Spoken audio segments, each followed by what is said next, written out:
Hi Nidhi, how are you? Hi Karthik, I'm good. How are you? Great, I'm doing well as well. Thanks a lot, Nidhi, for taking time and speaking to me.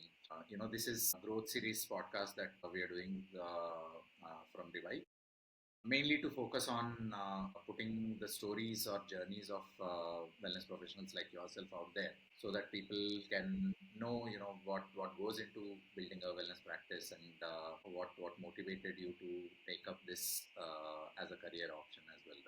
Idea is if we are able to help the fraternity understand the nuances of running a wellness practice, then nothing like it, right? Which I think currently does not exist, and this is an initiative we thought we can take. One, it helps us learn more about the vertical and the industry that we are trying to operate in as well, and then it gives us personal insight into you as a practitioner, right? Thank you so much for having me here to share whatever I can. Let's hope it works. Yes, yes. Great. Maybe we can quickly start off with like a quick introduction of sorts, right? So I'll give you a quick intro about myself, right? So I am Karthik. I am the co-founder of Revive. What we are building right now is we are building tools for wellness professionals to be able to manage their private practice much better and in a seamless way, so that they don't end up spending a lot of time, capital, and resources on things that do not bring back fulfillment to them, or are not their areas of expertise, right? And we're trying to understand a little bit more on how we can improve the product and what kind of community we can create in the wellness category. Okay. Would love to know a little bit more about yourself, your practice, so that the viewers also can understand where you operate. So I would love sharing this because this is really close to my heart how I got into this and the profession as well as practicing it online. So I was not always into a psychologist, right? And before marriage, I used to be a journalist. Then I got married to an army officer. So posted to all different locations where I couldn't practice actively. I couldn't be a journalist for freelance. A little bit of all that continued, and wherever we got posted, I tried my best. What next? So mostly for army wives, it is you become a teacher, and I strictly did not want to become a teacher. So I got into training. And just before I started with counseling, my last job was with Frankfin. And while working there, I realized in my interaction with the students, I realized that probably I have the skills. And once I was able to understand this, and I started studying again, studied and started practicing whatever little I could. So I was always that I have to work somewhere. So once again, I was, counseling with wherever we were posted, the army areas and all those things. And then COVID happened. Hmm. So once COVID happened, and we were once again posted to a new location. So we reached the place, and there was lockdown. So this feeling, my children had this feeling, now what? And so my children plus me, all three of us, we got down towards working on this online platform. Hmm. So at that time, my daughter was in class 10. She created the website for me. Got it. And yeah, she created the website, and a lot of push from the children that no, you need to get working. This is a chance. Online things are happening online, so utilize this. And so for me, till date, we three are a team. Hmm. So she was looking at the social media. She created the website, a lot of things. And then finally, once she finished her 12th, she moved out and all those things. But yeah, it was my children who pushed me into it, Got into the online thing. So that is how it is very close to my heart. And by God's grace, it's turned out to be fine. Great, great. And how did you go about, like, the transition from like journalism to psychology? That was, I guess, I was destined to be here. Yeah, once from journalism, it was not straight away into psychology. It was a lot of interaction with different people, and I realized that I do have the skills, like I told you, right? And plus, you're also growing in your life. So many questions. Why does a person think like that? Why did a person behave like that? Why did I behave like that? So I had my children, I had a husband, I had a full-fledged community. At times you're angry, at times you're sad, and then my mind kept thinking, why? Hmm. So a lot of questions. Hmm. answers were in psychology. So I started studying. Got it. Yeah, from there it got into practice. And where did you pursue your education or to qualify yourself as a psychologist? Right. So, what kind of research goes into like understanding, where to study or what kind of courses to take up, right? Because I think for engineering and like mainstream things like medicine and engineering in India, everyone knows okay, these are the exams that you need to give, and then you get into engineering, and then you figure life out from there, right? For a career option like wellness, not a lot of awareness exists, right? So how did you go about, finding people who you can talk to, Okay, finding people who I can talk to regarding, sorry, I'm sorry. understanding, where can you take up a course or like is the right. So yes, that was a lot of, obviously it had to be online because we wouldn't be in one place. So that was my major restriction. Tried to I did my broadly it was internet research and it had to boil down to IGNU. I think IGNU is producing a lot of psychologists. Mm, A lot of people are doing it, right? So I did it from IGNU, but post that, mm, so I did it from IGNU and I realized I still remember that day when I went to one of my teachers and I said, I'm doing this course to study, mm, not to pass an examination. I want knowledge, which unfortunately it's a sad state all across. Somehow I did that course, but then after that IHRs happened. I don't know if you've heard of this. yeah, I do. So IHRs, the main trainer, Mr. Nitin Shah over there, he is phenomenal. Mm, So the way he trained the courses that I did with him, all the four levels, and the way he has trained every student over there, mm, that is great. I mean, it's like it makes you feel so confident that you can compete with just anybody, right? When you are treating a patient, you're handling the way you're handling a case, you're sure that you will be able to handle that case. mm, It took care of mm, that. mm, And then obviously when you're undergoing that training, there is so much more that you're studying, so much more that you're learning.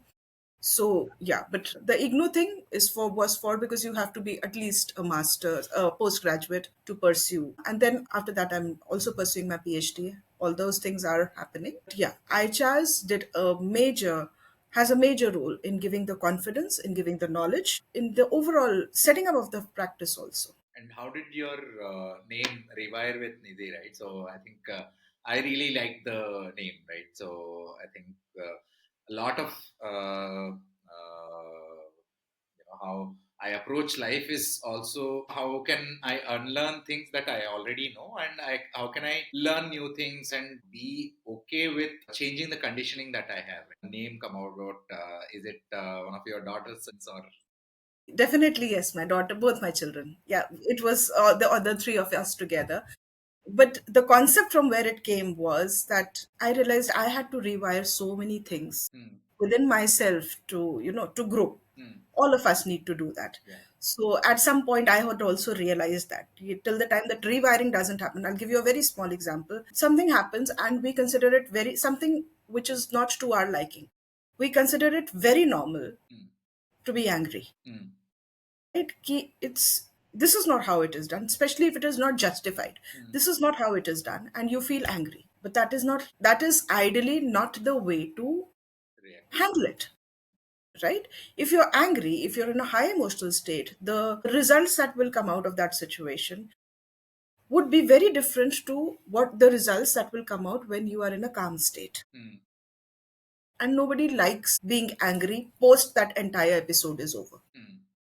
Hmm. So similarly, there are many other examples. So, understanding that we really need to rewire ourselves. Hmm. From here, this name came, and obviously, like I said, it was the for at every step, it was the three of us together. Together, I would say. Husband was posted in the field area, and he could not come back because we were sort of disconnected because of COVID. Yes, the phones were there, but still. Got it. Understood. And since you've started your practice, right? So I think post COVID, I would say, right? No, no, during COVID only. During. Online, the online things started during COVID only. So how has your practice evolved, and how have you evolved, like as a person and as a professional, right, over the past 4 years. Maybe you've had a lot of experiences, a lot of learning and unlearning, right? So rewiring. So how did that journey go about, and what are some All of right. the learnings? So the practice started, like I said, the initial concept was that I had to work somewhere. So when you start practicing, then the thought and I think many of the psychologists start with that, which is okay, we'll take one-on-one sessions or maximum group sessions. But then if you as you evolve, you realize no, you're capable of more. You start with workshops, you start with courses, you start with webinars, retreats. So there are so many other things which, as you grow through the ladder, the confidence to do those things, the knowledge, the know-how to do all those things starts coming in, and then you a person evolves Mm, with that. Then structuring, streamlining your entire system. mm, You ideally start with maybe a person giving you a call that I need a session, right? So you ideally start with that, then you graduate to automating your work. mm, So for me, it was, yeah, from that call to Calendly, mm, then to Wix, and the other, then Razor Pay. mm, So these are the major things. Then obviously for your social media, you have Canva. For organizing, scheduling, there is a nice software called ClickUp, mm. and yeah, so on and so forth. So then you get more technical, you just learn, you adapt and Right. practice. And what are some of the initial challenges that you faced, right? Especially because you started in COVID, right? So I think it had a little bit of pros and cons when it comes to a wellness practice, right? Because people were looking inwards, right? So the people wanted some outlet to process their emotions, right? So I think that was one of the positive sides. But operationally, how do you spread the word? How do you start working with people? That might have been a difficult place, or like some issues, difficulties must have happened, right, when you started off your practice. So COVID was good, with all due respect to all the people who went through it in a real bad manner. COVID was, people were looking out for help, Mm, for therapy, mm, right? It made mental health, it made people more aware of the status of their mental health, right? But the restriction was that you couldn't really spread the awareness very easily, because mostly it's word of mouth, where you settle, where you have a physical practice, mm, that is where people start coming to you. So this was something new for many of us, especially the younger generation. It is still easier, but for people like me, shifting completely online, it was something new. So existing on Instagram, existing on Facebook, recording videos. So even for a person who's comfortable on stage. So mm, I've always been very comfortable on stage. mm. But the minute the camera is straight on your face and it is catching every expression, it becomes a little challenging. Yeah, you become conscious about. You become conscious because every little thing, and then you like the way you look, you do not like the way you look, etc. So many other things Mm, involved. mm, So yes, that was a challenge. So letting people know that yes, there is a therapist, and they can come, or you reaching out to them was a bit of a challenge. mm, I would say that is a major challenge that most of us go through. And then when you're starting, it's like you have to know it all. You have to know social media, you have to know design, you have to know accounting, you have to know just everything, mm, right?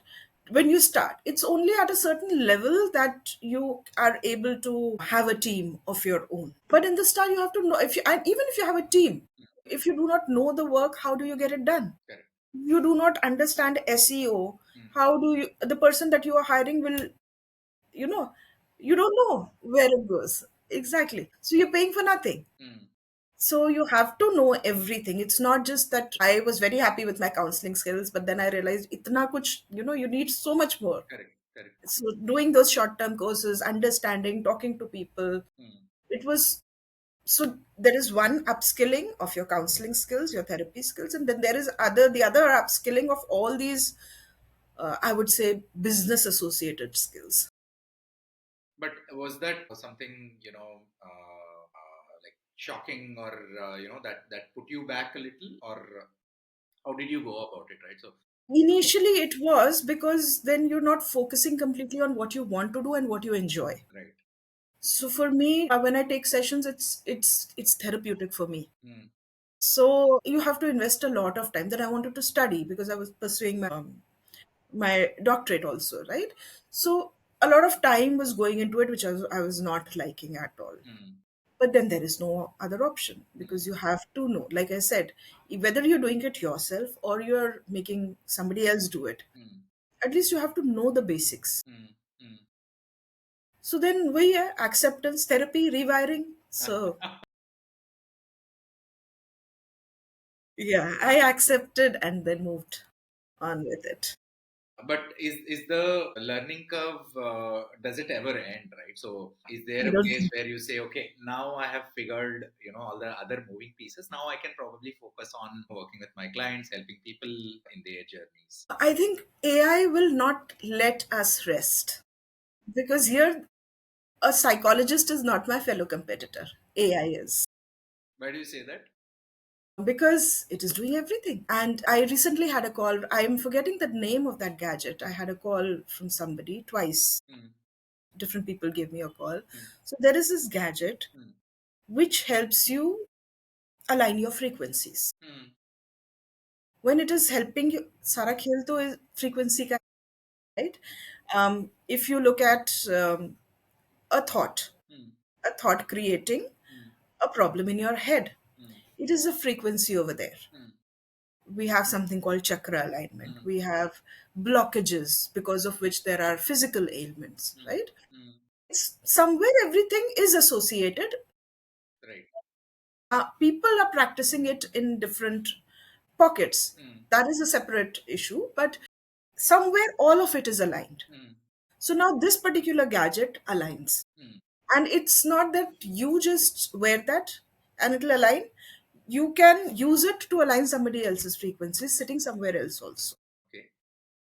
So what it's like a watch, or is it like a? Yeah, something, it's a small thing which you put, Huh. wear it, or yeah, I think it's a small, I'm not very sure about that, but yeah, this is how it is. And how I did not want to adopt that in my practice was because I feel a human touch is really important, right? And because I also feel that when it comes to the doctors, Mm, when you look at it today, no doctor will check your pulse and give you a diagnosis, mm, which is very possible. mm, If you're skilled enough, you check the pulse, a doctor checks the pulse and is able to diagnose. Remember, as children, I don't know for you, mm. but for us, they would check the color of the eyes, the Right. tongue, Correct. and all those things. Yeah. Who does that? Nobody does it. They will just talk to you, they will just write the. So are you getting the essence of what the other person is going through? Mm, So this is where I think AI has a long way to go, correct. but on the surface of it, it is a big challenge for all of us. So many professions have completely gone. I had a client; she was a writer. She said it's gone. I've Yeah. been checked out of my company. Correct. No, that's a very interesting point, right? So, because I know a lot of people in the tech space who are trying to build AI therapists, right? So, my personal perspective is that AI can not replace a human being because it doesn't have the same life experiences that one would go through, right? Because if it is as standardized, right? So, any therapist would work for you, right? Because they should be able to understand where you're coming from, right? So some would be able to relate to the kind of conditioning upbringing that you have. Some would not be, right? Right. But that is a space that everyone is trying to crack and try to replace that. But I don't believe that that is the right use of AI in this space. We believe AI should be used to augment the professionals, right? So to help the professionals save their time, energy, effort, right? So like you said, right? So where you're having to end up spending time and upskilling yourself on other things which you probably did not sign up for, right? But because you have to do something that you really love, which is working with the end clients and helping them, you have to end up then doing all this. Doing all of. And like going back to the when your practice kind of started, right? So how did you go about getting the initial traction, initial set of clients or sessions booked, right? Because that is one of the biggest problems in any business, right? Cold start problem. How do you go from zero to something? It. I would say it was through internet only. Initial posting, being regular with the posts, and then we had this series of lives. Hmm. which we did once again under the umbrella of IHRs. We Mm. did a series of lives, which really helped me. From there, I got noticed Mm. and clients started coming in. So, what was the series of? So we were two people doing it, and we took up random topics like, I think what? Starting with anxiety, we spoke about depression, spoke about sleep issues, we spoke about caregiving. So it was good around 2 months. I think around 10 topics we had picked up, and we were regular. See, what is important is that you are consistent with what you are coming up on a particular platform. So I think it was once a week, and it was a good experience for us also, and got a good response. Is there any area in psychology that you specialize in, or is very close to your heart, right? So, what area are you currently working on doing your? So I basically call myself a relationship coach.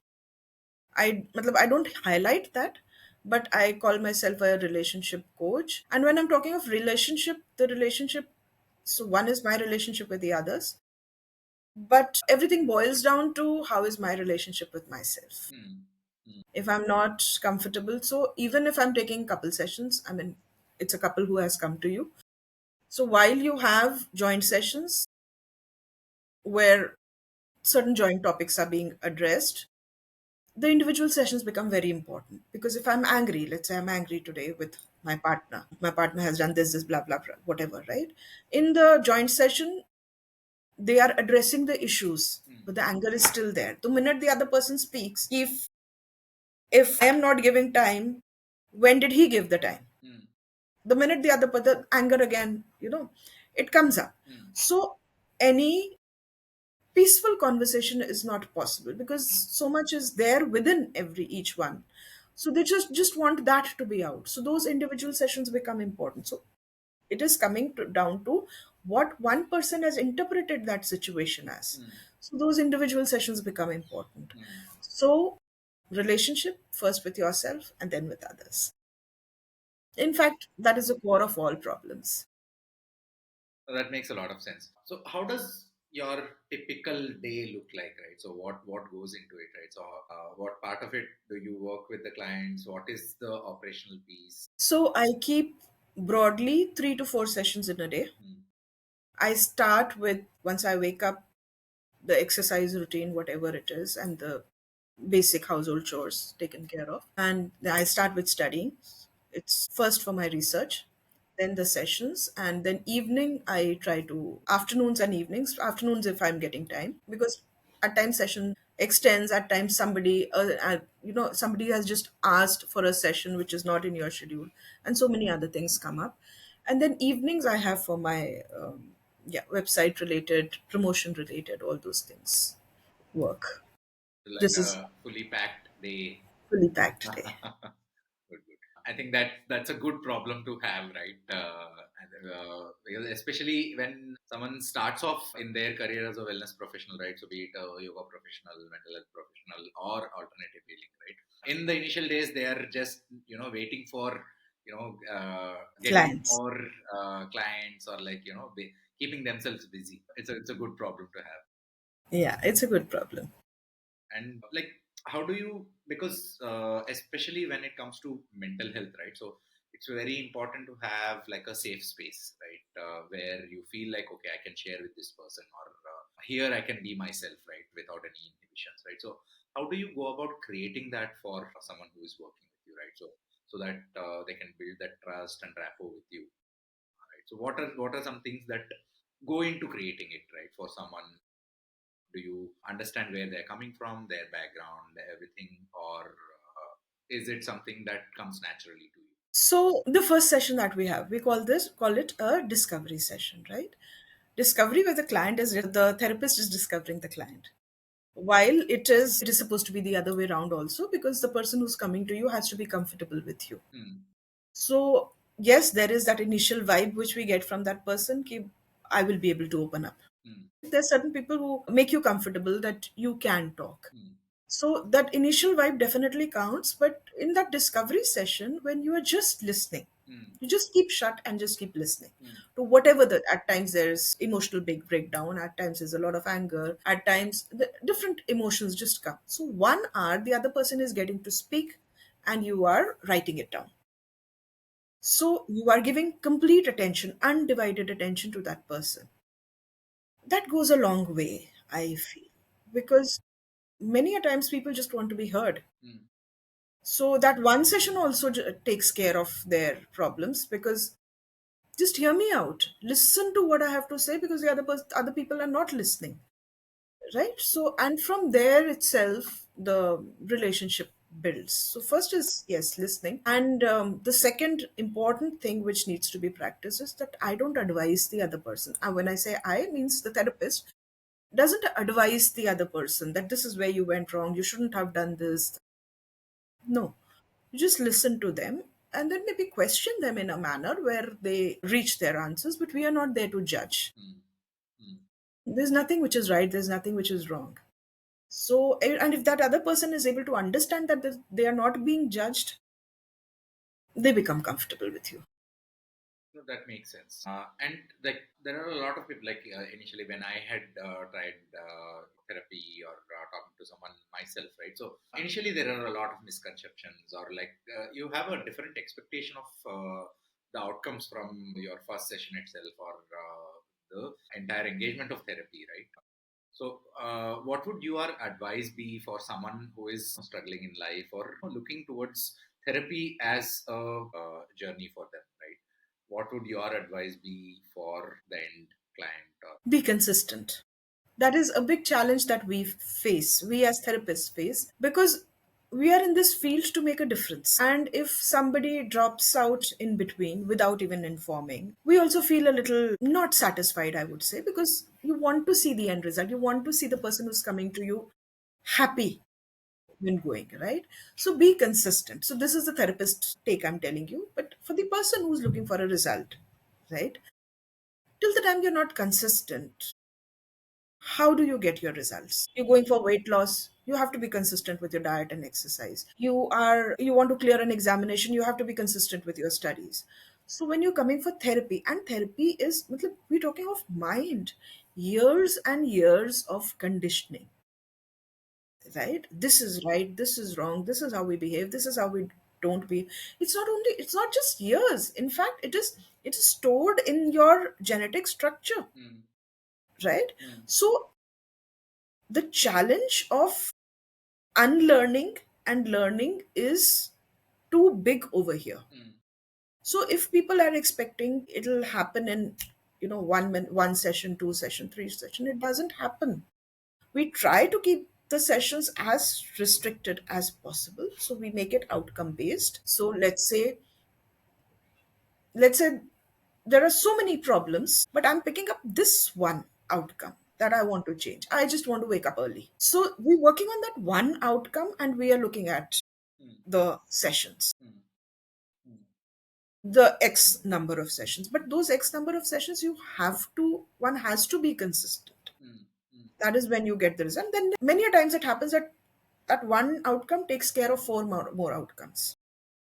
It Let's say motivates them if a to person, actually get the ball. yeah, if a person just wakes up early, if that is the outcome that one is working on, the number of work hours in the day increase. Mm.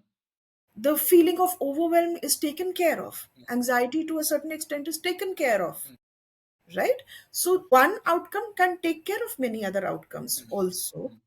But yes, you have to be at it. It's a long way. When you're working on yourself, it is you really have to work. Because that is something that consistency is a problem, right? So I try to understand how does one change their trajectory of their life, or go from a place that they are not very happy with to a place where they are satisfied and fulfilled in their life, right?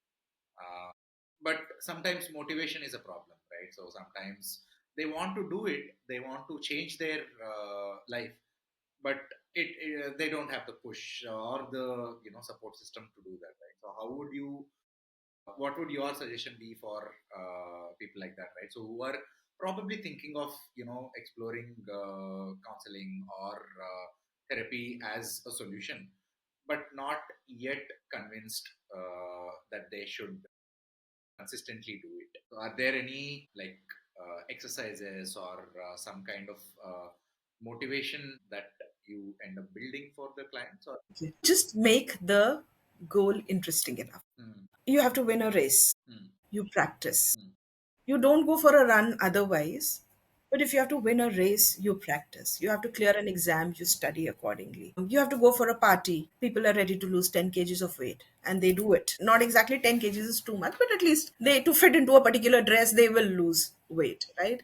So when the goal is interesting enough, the motivation will be there and the consistency will also be there. So you have to make the goal interesting. got it. That I think takes you a long way. Mm, But still, let's say not always are you able to make that goal very interesting, or it is taking very long to achieve the midway you given. So if how clinical hypnotherapy or my modality is, cognitive hypnotic therapy. So we straight away work on the mind. You guide the person into hypnosis and you are working towards. mm, So let's say this is what the goal is. The person wants something specific, so we make that person describe that, we write it down, and then we, in that hypnotic state, we record mm, that we recite that entire thing, we give the person the recording. So that is how, when you are increasing the message units to the mind, mm, mm, when you are increasing the message units to the mind automatically starts doing them. That is how it becomes a belief. So if I'm not able to believe that I can earn X amount of money, mm, but I have created a plan for that. mm, So when that plan is going on in my mind again and again, like just like the vision boards, right? When that vision board is there in front of you, it is a subtle message to your mind. Okay, you have to reach there. Okay, you have to, and you have a plan. mm, Without the plan, it will not happen, mm, right? It might for some lucky people, but yeah, we need a plan. Yeah. So when those message units are getting repeated in the mind starts behaving. I mean, then you start thinking like, aligning yourself in that direction, and that is how it happens. Then the consistency which will naturally come. and what role does society or like your ecosystem, like a family or people around you, right? So what role does it have, right? I'm sure like it's a big role, right? Because we are judged on a constant basis by people around us, the society around us, right? So is that something that is changing when it comes to mental health, right? So because 10 years ago, probably when you talk about mental health or the struggles that you are going through, people would look at you and say, okay, there is something wrong with this person, right? So they don't understand, they are also going through it, and they end up reacting in a certain way. They are the person they are because of the mental health conditioning that they have. Is that changing right now? To a certain extent, yes, but it has to go a long way. The younger generation which is come, they are aware that okay, this needs to, I need to work. For many of us, people really need to accept this and also know that if you are beating up your child, Mm, it needs attention. mm, We consider that normal. mm, If you are procrastinating things, it needs attention. If you are just confining yourself to a room, you don't feel like moving out, meeting people, and you have to push yourself, it needs attention. So the basic small things, if you're feeling overwhelmed, you don't know where to start from, there is work, there are 10 things you don't know, mm, that again needs, either you're able to organize yourself mm, again, but there could be deeper issues. mm, People do things, they leave them halfway. mm, Once again, it needs attention. mm, There are so many of people, Karthik, you will find, who will, after having their meal, they would be like, अब और अच्छा क्या है, right? They want to munch on something. So that needs attention. There are so many things that need attention. Scrolling, listening to, a very common thing nowadays is that when people are listening to the videos, knowledge based videos, mm, so acquiring knowledge, that's mm, an addiction. You're acquiring knowledge, but what are you doing out of it? mm. You're just getting aware about things. So you just want to be on the mobile, you just want to listen. It makes you feel calm for that little time. Mm, When you're listening, mm, there are people into addicted to such kind of videos mm, once again. So these little things which feel like a part of daily habits, normal, but they need attention. They are subtle indicators of somewhere your mental health needs attention. Because my belief is a lot of people in a country like India have mental health issues, right? So it goes undetected, right? Things like autism, things like bipolar, Dyslexia. dyslexia. So everything goes undetected, right? ADHD, right? People end up realizing mid life that they have ADHD, and that is Right. a lot of things have snowballed in their life, right? So how does one realize things earlier, right? So are there any tests people can take on a constant basis, or to keep a check on their mental health? So tests, definitely, yes, we have so many scales for everything. We have scales, we have psychometric assessments, yes. But the biggest thing is that if there is a behavior Hmm. which is stopping you from achieving results, Hmm. it could be your results, it could be your family members' Hmm. results. Hmm. If there is a behavior, it needs attention. Hmm. So instead of labeling a person Hmm. with a particular problem, look at the symptoms, get them resolved. Hmm. Hmm. Because the minute I there is so many people, one particular lady, she came to me and she said, I have dementia. Hmm. The doctor had told her that she has dementia. Now when I'm interacting with her, I see that she remembers everything. Hmm. Hmm. The things that are not important for me, I will forget. The things that are important for me, I will remember. But the minute you are labeled, you start thinking, I have the right to forget everything. Hmm. Right? And now, it, to a certain extent, it takes you to that place where I am the victim. Correct. Treat me with care. You're looking for attention. So if you're getting attention, otherwise, if you're looking for attention, means that there is something within which needs to be worked on. Hmm. Right. So This is something that I have also like recently learned, right? So which is weaponizing therapy, right? yeah, So attributing everything to, okay, I have this problem and this is why it is like this, so you have to deal with it, right? yeah. So is that something people? It's great that people are aware about their own conditions, right? But how do they work on it and not build that victim syndrome, right? So how do they go from, okay, living with it or accepting that this is something that I have and I have to manage and I have to lead my life? Just work on it. Simple. Hmm. As in, if you're seeing a therapist, you will have your strategies in place. Hmm. If it is something which doesn't cure, Hmm. but if it is something which can be worked upon, and if you're, like I said, if you're really consistent with it, you can change. The minute you start changing your thoughts, your emotions start changing, your actions start changing, Hmm. and from A you reach point B, Hmm. and then when you look back and think, you're actually wondering, how could I do this particular thing at that time? Hmm. Hmm. So have your strategies in place, keep working, keep implementing them, because there are many people who would be going for therapy but not applying whatever is being discussed in that 1 hour, Hmm. applying just 10% Correct. of it. Correct. Right? Right. So if you're able to apply most of it, you will get results. But is there something from your end, like as a professional, right, to ensure that they are able to apply things? It is up to the end client itself, or If, see, it's simple. If you want a change, you will apply it. hmm. But if you do not want that change, nobody can make you apply it. So that is the reason why we say, like, there are parents who would come that my child needs Hmm. therapy. Hmm. So can you give my child a call Hmm. and talk to that person? No, because if the child is a grown up, matlab, the son or the daughter is a grown up. We're not talking of the little ones, right?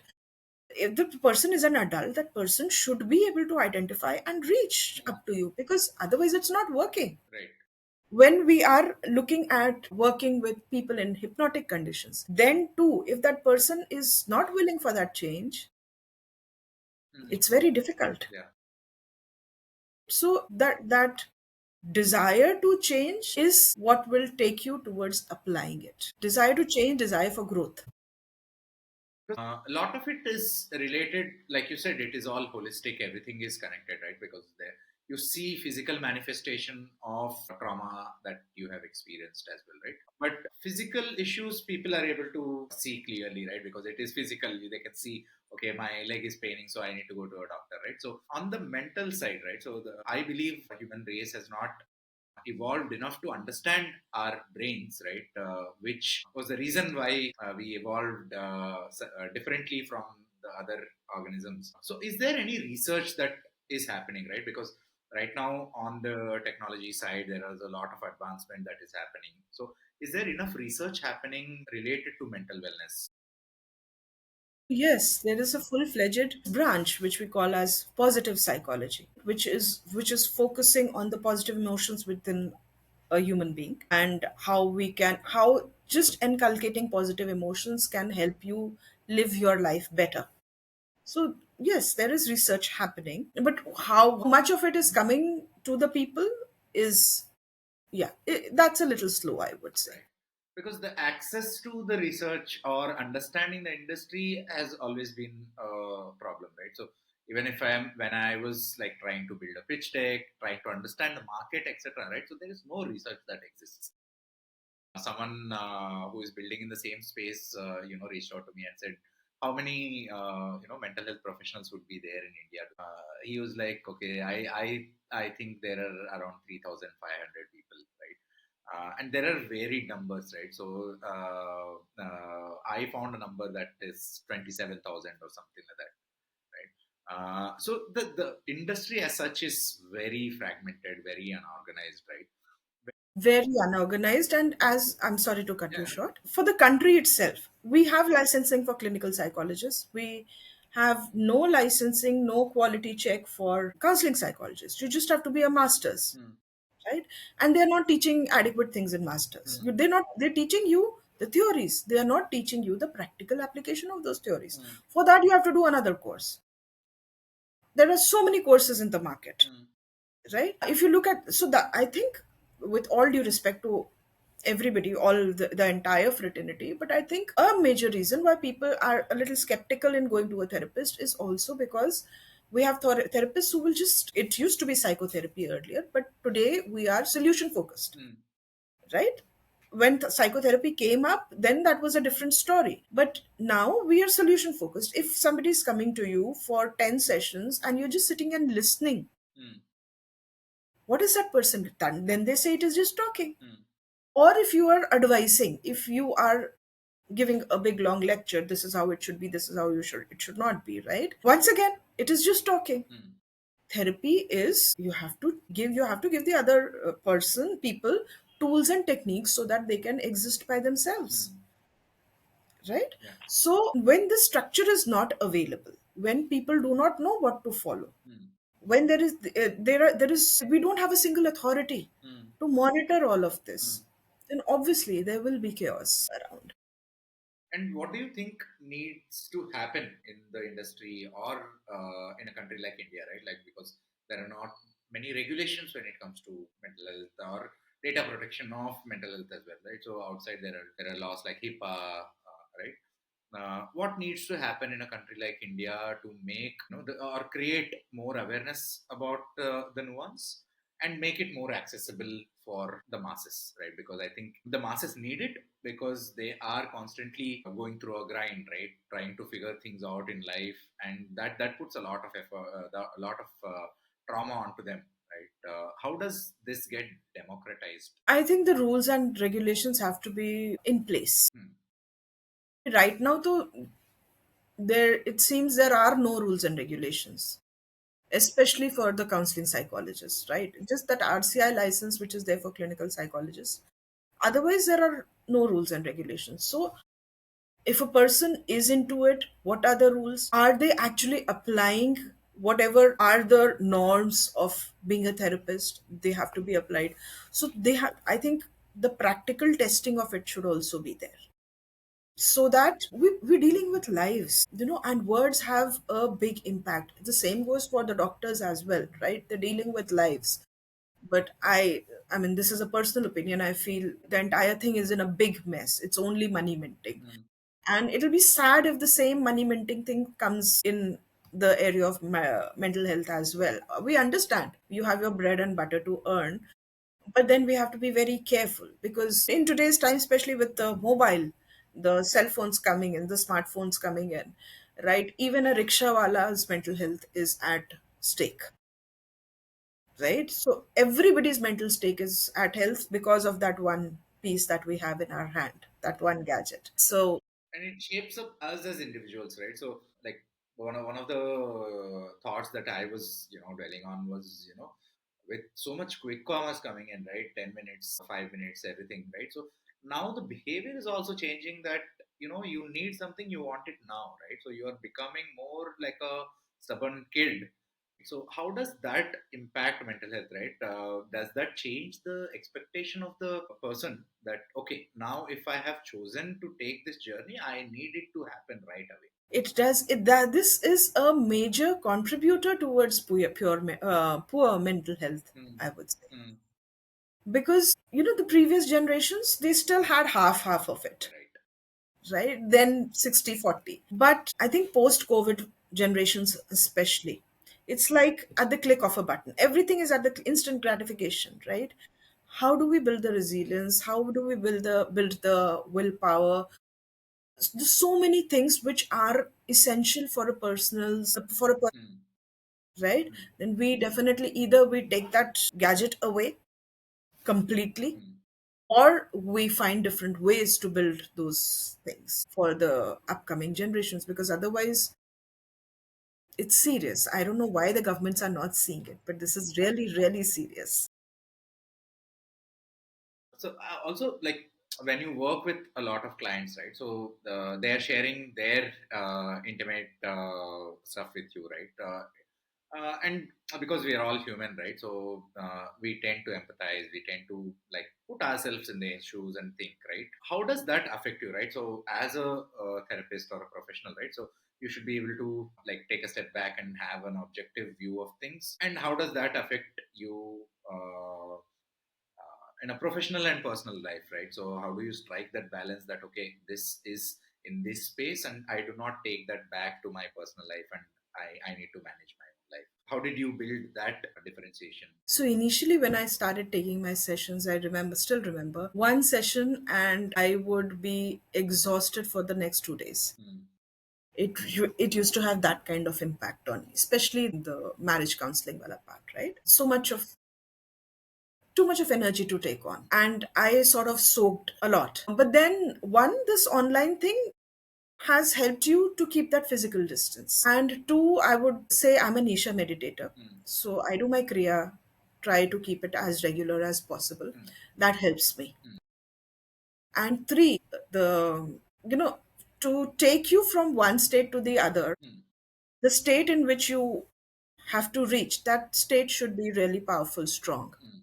So I think, by God's grace, this family that I have, it is strong enough to pull me from this state to that state. And like I think we are also running short of time, but a couple of points, right? So what is your vision, what is your goal for Rewire with Nidhi? Like, is there a problem statement or a area that you want to focus on as you keep building this practice, right? So what is your end goal? To reach as many people as possible. The people, especially also the people who cannot afford it. Hmm, hmm, There's time for personal reasons, hmm, certain things that I need to finish off first. But yes, I do intend to at least make efforts hmm, to make it accessible to people, hmm, to as many people as possible. That, and here, when we're talking of mental health, the cure is the second part. hmm, Prevention is the first part. And it is very preventable. You're not supposed to be, in a way, I would not want to. All right. So it is very preventable in terms of anxiety is not normal, hmm, depression is not normal. hmm, But with every next person going through it, hmm, gradually it becomes normal. Just like anger, we've made normal, right? Yes, it is an emotion. We need to recognize it. Yes, but it is, being angry all the time is not normal. hmm, Beating up people in anger is not normal. So we have normalized There are so many things we have normal. I'm living in the northern part of the country, right? Drugs, mm, normal, mm, right? If we are making these things normal mm, for the youngsters, mm, tender age of 14, 15, 16, alcohol, drugs, porn, mm, all these things, if these things are becoming the new normal for the ages to come, right, the generations, what is going to happen? Mental health is getting affected because of these mm. things, right? Right. So then anxiety, depression, overwhelm, all those things will start getting normal. So either we want that new normal to come up. If we don't want that to come up, then we need prevention before we start looking at cure. Definitely, people are working on, but what are we doing for prevention? That is the bigger question. And like this is something that has been happening recently, right? So a lot of people are starting up on their own, which is a great thing, right? But there is a lot of stress that comes with it. There is a lot of imposter syndrome. There is self doubt. There is anxiety that kicks in, right? And I think recently, in the last 1 month or so, there have been a lot of founders who have lost their lives because of cardiac arrest. Don't know what the exact reason is, but I'm sure stress adds to their lives, right? So, is there something as a quick exercise that you can tell us if someone is facing anxiety or overwhelmed in their day to day life, right? So, is there something quick that they can sit down and do as a quick exercise that will help them come out of that state and just, find some solace? See, anxiety is always for something which has to happen in future. Mm, If there is a result you're looking for and you are a little doubtful whether you'll be able to achieve that, that might create anxiety. mm, Ye hoga ya ye nahi hoga. mm, Because it is future, if you're mindful of what you are in this moment, breaking those thoughts for future and being mindful in this moment, that might help you as a quick cure. Then release. If you're feeling anxious, there would be some physical symptoms in the body, like palpitation, like sweating. Just close your eyes, exhale it out of your system, right? So, with a lot of focus, because you really have to imagine yourself exhaling that out, right? So, yes, this quick release, or when I say mindfulness, you're sitting here, you can pick up one object and focus on mm, this. How is this object? What it is? Just complete attention to that one object. So you're breaking your thoughts, that chain of thought, that the entire neural pathway, right, which is making you anxious. So, but besides this, the regular things that one needs to do is your exercise, your good diet, your good sleep. All those things have to happen. So yes, for anxiety you can do this. For overwhelm is always because you do not know how to handle. It's like you're holding so many things and the things are falling mm, off. So then what do? You reduce the number of things that you're holding, or you create compartments. So if you're feeling overwhelmed, just chunk down the tasks. Look at what is creating overwhelm. If you're feeling crying, and if that feeling is there, that yes, nahi ho raha, nahi handle ho raha, just broadly identify the compartments, this, and then the other minute things you put in those compartments. So first a sorting is done. mm. That'll make you feel a little better, and then you see how you are able to resolve the tasks that have to done. Just schedule that. Yeah. It'll take 15 minutes, but it'll take care of your overwhelm. Great. That's good advice. Thank you. I'll probably implement it as well. So before we close, right? So is there something that you would like the viewers to take away from the entire conversation or from your experience, and how can they reach out to you? Okay, for reaching out for therapy, the website is rewirewithnidhi.com. So anybody can go there and block the first session, which is kept at a minimal amount. I think it's less than 200. So that, because it's online and people are not really used to online sessions, so they can experiment, they can come see. And plus, they get one full session too. Actually, in the entire number of sessions of therapy, the first session is very important, at least the way it is with me, because you're getting full 1 hour to just speak, and that venting out really Creates that. relaxes. Yeah, it's really nice for the person. So you come, you interact, you see if you like your therapist, if you're okay with the therapy, whatever we discuss, that this is how we'll go about it. You can block the further sessions, but yes, it is most of the times it is more than one session. One outcome takes at least a few sessions, depends upon. I would not like to define the number because then people get stuck with that. But yeah, it does take. ऐसे नहीं होता. It's not magic. It is magic to a certain extent, I would say, but it is not magic. Great, perfect. Thank you. Thanks a lot, Nidhi, for taking My time. pleasure. And it's been a pleasure. It's been great talking to you. A very insightful conversation. I learned a lot, and I'll take that away from. It was great talking to you too, Sir Karthik. Nice, good interaction. Thank you so much for having me here.